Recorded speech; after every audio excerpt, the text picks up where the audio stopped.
and Shenhe made a scissor-tailed swallow. It's so pretty. Yep. The coloring makes it look a lot like Master. If the tail wasn't split in two like that, it might even be a spitting image. If you look closely, there are a few spots where the colors go outside the lines. Did you doze off while painting it, Ganyu? I did the painting. I stared at the paper for quite some time, but I simply could not recall the coloring of any bird. Except Master. Or should I say that I'm too familiar with her crane form? Even when she stands before us in human form, all I can see is blue and white.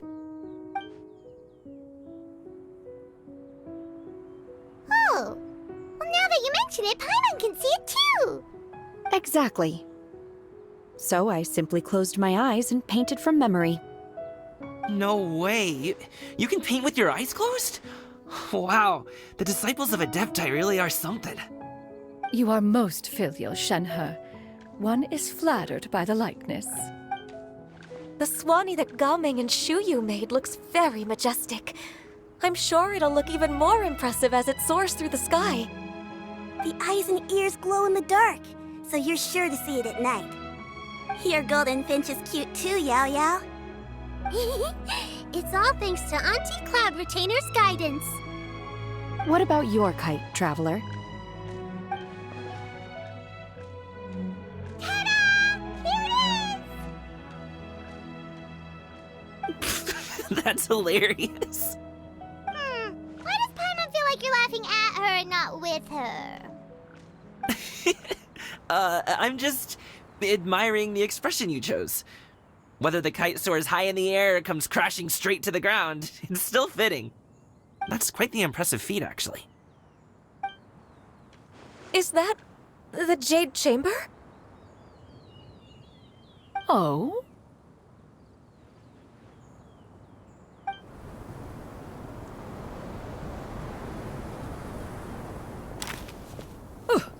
Who dares attempt such a flagrant display of impropriety by releasing a kite into one's territory without one's permission?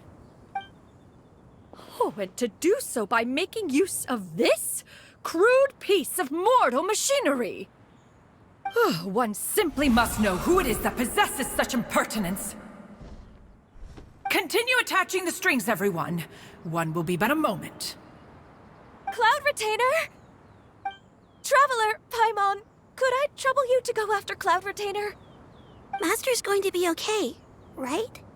I'm more worried about the person who released the kite. Like we can glide over! This Fontanian device of mechanical motion is quite curious indeed. Now is hardly an opportune time for your musings. Someone among us was not sufficiently attentive, and now the kite has vanished. Calm yourself.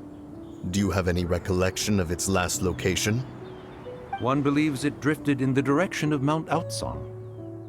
Perhaps it is mere happenstance, but one feels a certain sense of dread at the thought. Your concern is misplaced, surely. Cloud Retainer is either in the city looking after her disciples, or secluded in her abode attending to her research. She will not notice that kite. On the subject of said kite, however, one simply must remark on the genius of its windless lift technology. One cannot help but surmise that its ingenuity rivals that of Cloud Retainer's creations. Still thy tongue. If Cloud Retainer were to hear you profess such a thing, we can both say farewell to any further use of the Supreme Cuisine Machine. One presumes that this kite belongs to you. Huh? Regard the situation with which we are now confronted. This is all your fault. One's fault? One seems to recall that releasing the kite was no solitary endeavor. Say something, Mountain Shaper. Surely you can think of something to appease her. Further explanation shall only fan the flames of her wrath. It would be better to stay silent and retire at the earliest opportunity. We can hardly avoid her forever. That may suffice during Lantern Rite. But what about the Moon Chase Festival? Sooner or later, she will discover our true identity. Hello? Go retrieve the kite. Absolutely not. You retrieve it. That is not our kite. Oh, so an adeptus such as oneself is mistaken then? Ah, you're an adeptus? Please forgive us for any impropriety. I truly possess no inkling of who could have released a kite into your esteemed domain. Pray, who could be responsible for such wanton behavior? Verily, verily, we were but delighting in the surrounding scenery. This locale is home to such exquisite... mint! Well, and if that's all, then we'll just be on our way. We finally caught up. You sure do fly fast in your illuminated bird form, Xinyin. Mooncarver? Mountain Shaper? What are you doing here? You! Okay, now Paimon's getting a weird vibe. Did she say something wrong? It is of no consequence. Long has one seen through their disguises. One was simply curious as to how long they would keep up the act. Then you are not angry? How could one feel anger at the sight of two old friends enjoying themselves? One is also well aware of how enticing these city novelties can be. We were simply consumed by a fit of festive spirit. Seldom do we get the opportunity to partake in the delights of the times. However, we are far from being as adept as you in matters that require a deftness of hand. No worthy kite could be born of our own making. Thus, we could only take the convenient route, so to speak. Your prowess in mechanics is unparalleled, Cloud Retainer. You wield the wind and waves themselves. Your singular talent stands unmatched across the land. Of this, we are well aware. One has guests to attend to. We will have to convene again some other time. Traveler, Paimon, do try to keep up. We're leaving already? All this flying from place to place is wearing Paimon out.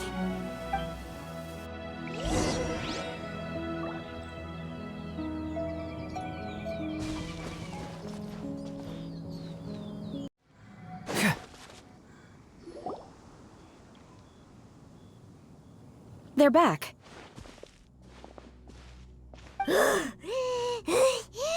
Paimon's pooped. Hi.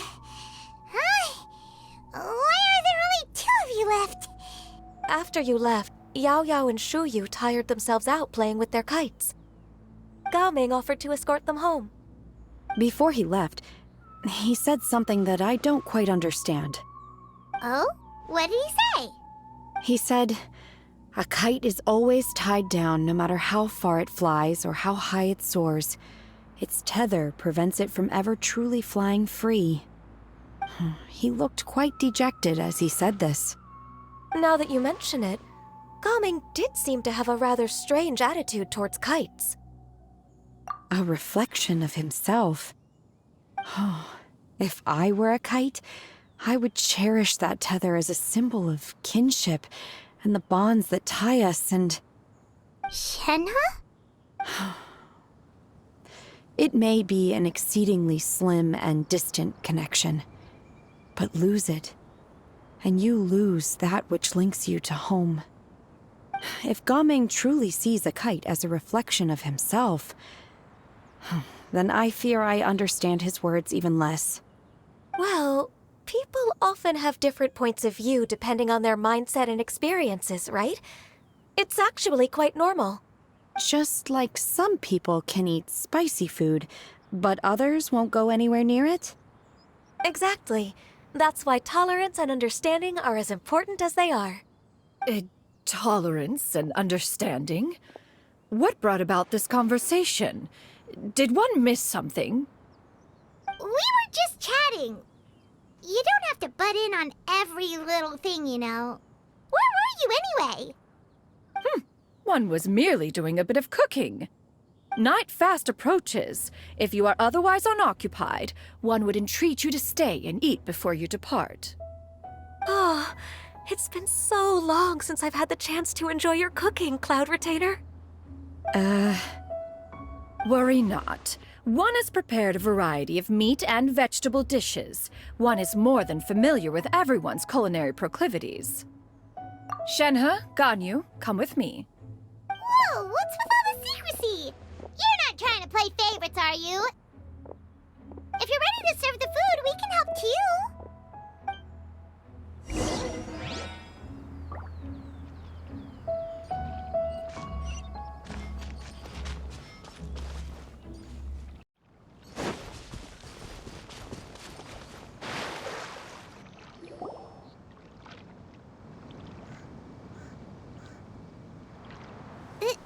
This is...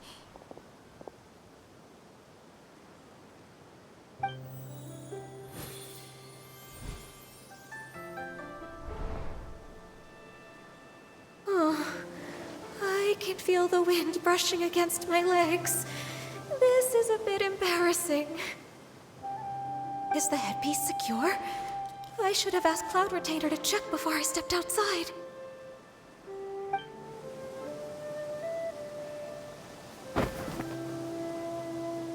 How do we look? She asked them just like that? You look pretty too, Ganyu! Oh, how should Paimon put it? You both look so elegant and refined! Those outfits really suit you both! Given that one employed the services of the best tailor in all of Liyue, one would expect nothing less. What colors have you been partial to lately, Shenhe and Ganyu? Lately? Why is Cloud Retainer suddenly asking about what colors we like? I like black. One is gratified to see one's disciple has inherited one's own tastes. The color black doesn't get dirty easily. A virtue I've come to value recently. And you, Ganyu? I favor blue and black. And the material is sufficiently comfortable, yes? Yes, very. I simply cannot thank you enough, Cloud Retainer. For this gift. And the kite, too. Thank you, Master. One is content as long as you are pleased with the gift. One hopes these garments will see much use.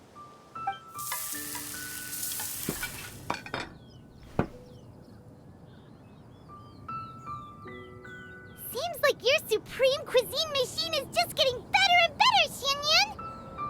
This golden crab's particularly good. The shell's deliciously crunchy, and the meat inside is so succulent and sweet! Paimon can't stop eating.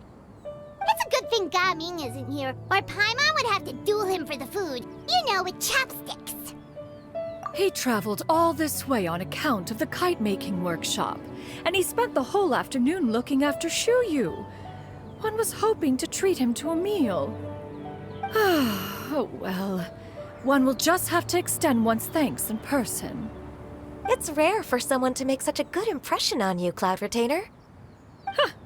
One has high standards.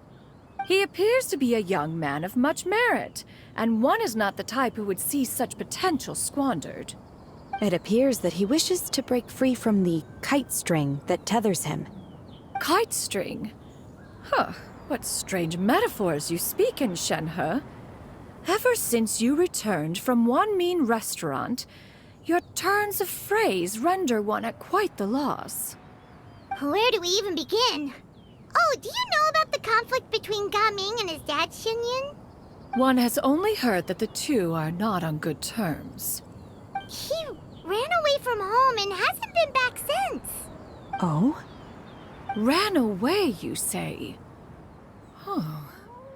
One believes we would all benefit from a more thorough retelling. Start from the beginning.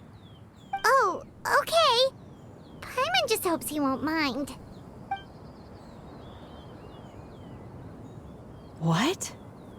This shall not do. Lantern Rite fast approaches. We must make haste. As one was contacting various tailors around Liyue, one could not help but be reminded of Menogius. He possessed a singular talent for clothing design. He had an exquisite eye, not just for fabric selection and color pairing, but also for what accessories could best accentuate a garment's overall styling. At a gathering of Adepti, Bonanis once complained in secret to some of the ladies in attendance that the skirt Menogius made for her was too long and impractical, lamenting that it would only hinder her in battle. However, when one asked Menogius his opinion, he remarked that the train of the skirt would serve to enhance her adeptal countenance by exemplifying a certain elegance. Menogius was that type of person. When it came to topics relating to garments and accessories, not even Rex Lapis could best his stubbornness. And later... one seems to have strayed off topic. One means to say that Lantern Rite should be a day of reunion. It is a time to address problems before they turn into regrets. Fate is fickle.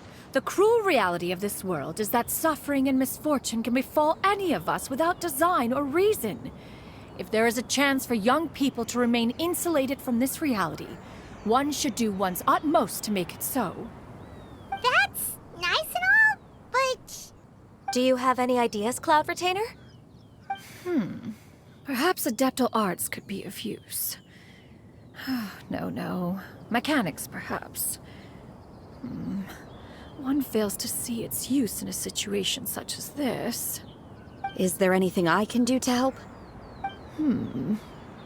Combining our efforts is a fine idea indeed. Aha! One has an idea.